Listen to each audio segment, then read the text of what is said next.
Channel bio colours with Charu. आज मैं आप लोगों के लिए जो टॉपिक लेके आई हूँ that is not studies related, but वो बहुत ज़्यादा इंपॉर्टेंट है। क्यों? क्योंकि वो टॉपिक है how to read NCERT. Bio की एनसीईआरटी को कैसे पढ़ें। बायो का जो कंप्लीट पेपर है वो पूरा एनसीईआरटी से आता है, ये आप सब लोगों को पता है। और एनसीईआरटी को रीड किए बिना बायो का नीट का एग्जाम क्रैक कर पाना बिल्कुल भी पॉसिबल नहीं है। एनसीईआरटी एक ऐसे बुक है जो बहुत ही प्रिसाइज्ड फॉर्म में है, बहुत ही छोटी फॉर्म में सारे टॉपिक्स दिए हुए हैं। बट वो जो लाइंस है उसका एक एक वर्ड इतना इंपॉर्टेंट है कि उसमें से कहीं से भी नीट पे क्वेश्चन आ जाता है। तो उसको इफेक्टिवली पढ़ना, उसको ऐसे कैसे पढ़े कि हमारा टाइम भी बच जाए, बार बार उसको रीड भी ना करना पड़े। तो इसके लिए आज हम देखते हैं, मैं कुछ टिप्स एंड ट्रिक्स लेके आई हूँ आपके लिए कि एनसीईआरटी को कैसे पढ़ा जाए। तो सबसे पहले जो हमारा फर्स्ट पार्ट है that is why you need tips. क्यों चाहिए आपको टिप्स एनसीईआरटी पढ़ने के लिए? क्यों चाहिए? तो सबसे पहले आप यहाँ पर देखिए, जो टिप्स चाहिए वो चाहिए टाइम मैनेजमेंट के लिए, क्योंकि आप लोग अब जानते हैं बेटा यू हैव जस्ट 6 मंथ्स, इससे ज़्यादा टाइम आप लोगों के पास नहीं है। 6 मंथ्स में आपको अपनी कंप्लीट एनसीईआरटी करनी है और भी इतना सारा काम है, सब कंप्लीट करना है। तो जो इफेक्टिवली काम करेंगे उनके लिए ज़्यादा ईजी होगा रिजल्ट दे पाना। तो सबसे पहले तो टाइम मैनेजमेंट बहुत ज़रूरी है। टाइम मैनेज करो, इसलिए मैं एनसीईआरटी ऐसे पढ़नी है कि बहुत अच्छे से टाइम मैनेज हो जाए। Second, avoid repeated reading. बहुत बार बच्चे क्या करते हैं, एनसीईआरटी पढ़ते हैं, चीज़ों को हाईलाइट करते हैं, हाईलाइट हाईलाइट होती रहती है। उसके बाद एक फेज ऐसा आता है कि इतनी ज़्यादा हाईलाइट चीज़ें बहुत ज़्यादा ब्लर हो जाती है, मतलब दिखने में पता नहीं चलता कि यार कहाँ हाईलाइट किया था, कौन सा पार्ट क्या किया था, हम तब क्या सोच रहे थे। तो बहुत ज्यादा परेशानी हो जाती है। थर्ड चीज क्या है, गुड मार्क्स। जैसे कि आप लोगों को पता है एनसीईआरटी बहुत इंपॉर्टेंट है, तो एनसीईआरटी को पढ़ना सबसे ज्यादा जरूरी पार्ट है अच्छे मार्क्स के लिए नीट में। And fourth is personalize your content. इसका मतलब क्या है कि अगर आप एनसीईआरटी को एक बार पूरा अच्छे से पढ़ लेते हैं, तो पूरा जब आप एनसीईआरटी को पढ़ लेंगे और उसे इस तरह से पढ़ लेंगे, आपके पास अपना कंटेंट जो आपने उसमें से समझा वो सब आपके पास पर्सनलाइज हो जाएगा। क्योंकि बेटा दो तरह के बच्चे होते हैं, देखो, एक बच्चे होते हैं कि एक बार में पढ़ के काफी ज्यादा गेन कर लेते हैं, एक ऐसे भी बच्चे होते हैं जिनको रिपीटेड रीडिंग की जरूरत पड़ती है। और जब हम पढ़ते हैं ना तो उस टाइम हमारे दिमाग में बहुत सारे क्वेश्चंस, बहुत सारे थॉट्स आते हैं कि हाँ यार इससे ये चीज हुई होगी, ये चीज कैसे हुई। लेकिन वो थॉट्स बाद में चले ना जाए, तो इसलिए हम अपने कंटेंट को पर्सनलाइज कर लें, ऐसे पढ़ें एनसीईआरटी को कि उससे जो भी हमने पढ़ा है वो इफेक्टिवली हमारे माइंड में फिट हो जाए। तो चलिए देखते हैं आज कुछ ट्रिप्स। जो हमारी फर्स्ट स्ट्रेटेजी है हमारे पास एनसीईआरटी को पढ़ने की, वो है कि मेक शॉर्ट नोट्स। क्या करें? सबसे पहले शॉर्ट नोट्स बनाएं। जैसे देखिए ये मेरी ही नोटबुक का एक पार्ट है, मैं आप लोगों के लिए लेकर आई हूँ। यहाँ पे रिप्रोडक्शन चैप्टर से मैंने कुछ नोट्स बनाए हुए हैं, ये कंप्लीट एनसीईआरटी को कवर कर रहे हैं। लेकिन मैंने इस तरीके से बनाए हुए हैं कि वो लाइन टू लाइन पढ़ना, वो मेरे लिए जो ज्यादा टिपिकल होता था, ये इतना इजी फॉर्म में मेरे लिए हो जाए। आप लोग देख रहे हैं कि ये कितना इजी है। इसको मैं मतलब अगर याद करने बैठूं तो it will take 5 minutes for this page, है ना। लेकिन अगर यही पेज मैं एनसीईआरटी से दोबारा पढ़ूंगी तो बहुत सी चीजें मुझे वो लाइंस लाइंस दोबारा पढ़नी पड़ेंगी, तो वो मुझे उतना इफेक्टिव नहीं लगता है पर्सनली। मेरा ये मानना है कि आप एनसीईआरटी की एक अलग से नोटबुक बनाइए और उसमें सिर्फ एनसीईआरटी के नोट्स लिखिए बायो के, है ना। Class 11th NCERT, class 12th NCERT, या आप ऐसे भी कर सकते हैं, टॉपिक वाइज नेम लिख सकते हैं, चैप्टर वाइज लिख सकते हैं, कैसे भी एज यू लाइक, है ना। तो सबसे पहले अपने एक नोट्स बनाइए और वो नोट्स जितना शॉर्ट फॉर्म में पॉसिबल हो उतना शॉर्ट फॉर्म में बनाइए, वो आपके लिए इफेक्टिव होगा। जैसे मैंने यहाँ पे बनाया हुआ है, मैं ये नहीं बोल रही कि मेरे जैसा ही बनाइए, बिल्कुल आप लोगों को जैसे ठीक लगे आप लोग वैसा कर सकते हैं। सेकंड जो हमारी स्ट्रेटेजी है, सेकेंड स्ट्रेटेजी ये है कि आप लोगों को पता है एनसीईआरटी की फुल फॉर्म्स भी बहुत इंपॉर्टेंट है।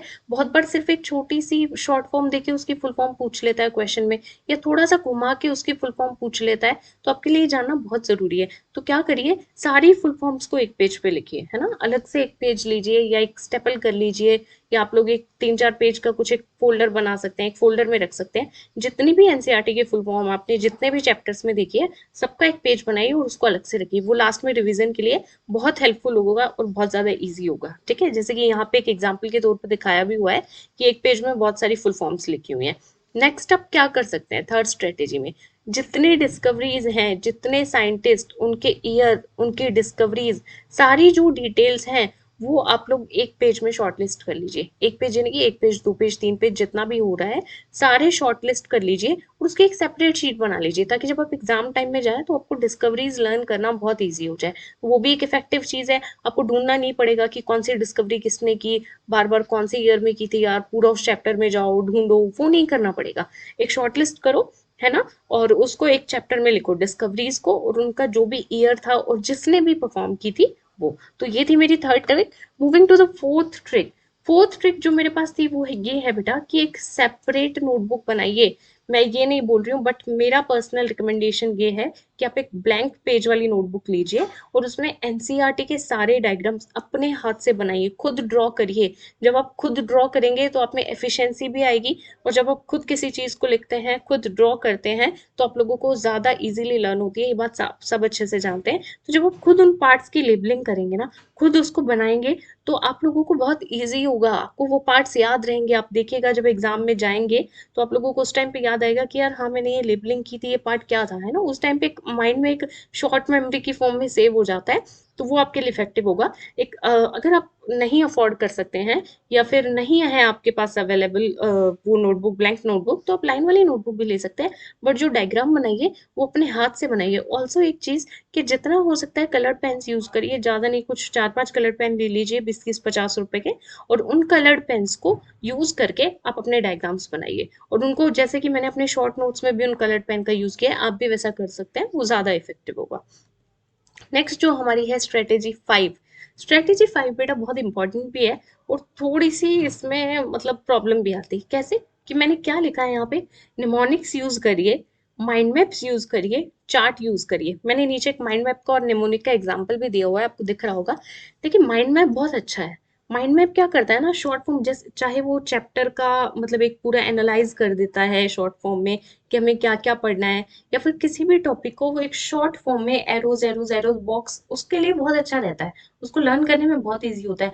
बट अगर हम निमोनिक की बात करें तो बेटा क्या होता है, बहुत बार बच्चे क्या करते हैं, यूट्यूब से या कहीं से भी बहुत सारी वीडियोस देख के बहुत सारे निमोनिक्स को कॉपी कर लेते हैं, है ना। और उन निमोनिक्स को कॉपी करके एक टाइम ऐसा होता है कि वो निमोनिक्स में ही पजल हो जाते हैं। मतलब उनके दिमाग में आता है कि यार इसके लिए क्या निमोनिक था, इसके लिए क्या था, ये वाला निमोनिक कैसे रहा।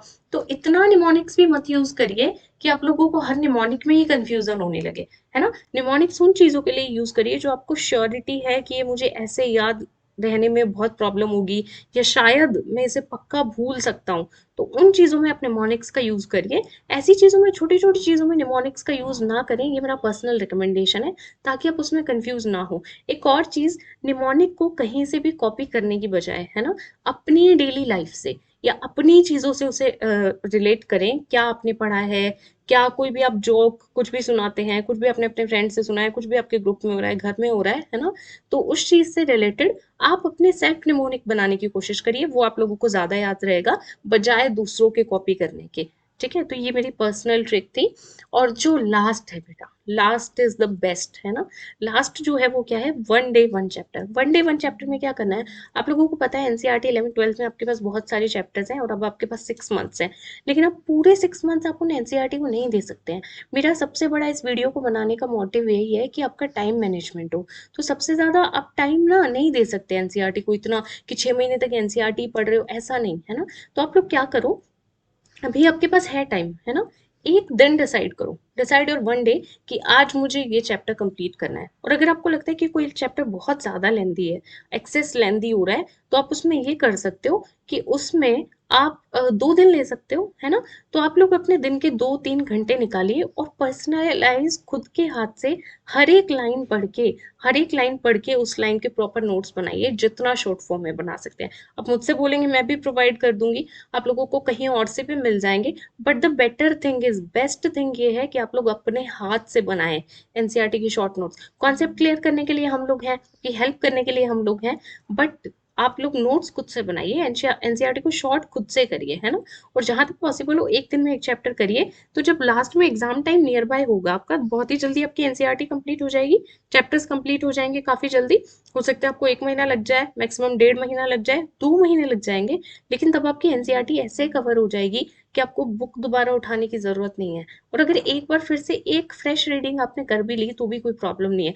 बट एग्जाम टाइम में ये चीज आपको इतना हेल्प करेगी, आप अपनी उस नोटबुक से पूरी एनसीईआरटी को रीड करके जा रहे हैं। जैसे मैंने आपको एक एग्जांपल दिखाया हुआ ये ऐसे नोट्स मैंने भी बनाए थे, जब मुझे स्टडीज करनी होती थी मैंने भी ऐसे ही नोट्स बनाए थे। और एक और चीज, जो पुरानी एनसीईआरटी नई एनसीईआरटी का कंफ्यूजन है, मैं बेटा ये रिकमेंड करूंगी कि आप लोग पुरानी एनसीईआरटी यूज करिए। नई एनसीईआरटी में इतना ऐसा कुछ एडिशन नहीं है कि आप लोगों को उसकी जरूरत पड़े। और जो भी वीडियोस आएंगी हम लोगों की वो आप देख सकते हैं। पुरानी एनसीईआरटी यूज करिए इजीली, सेक्शन बी के लिए भी वो आपको हेल्पफुल रहेगी। बट हाँ, इतना ज्यादा ओल्ड वर्जन भी मत यूज करना कि कोई अपडेट्स हुए हों और वो आपके मिस हो गए हों।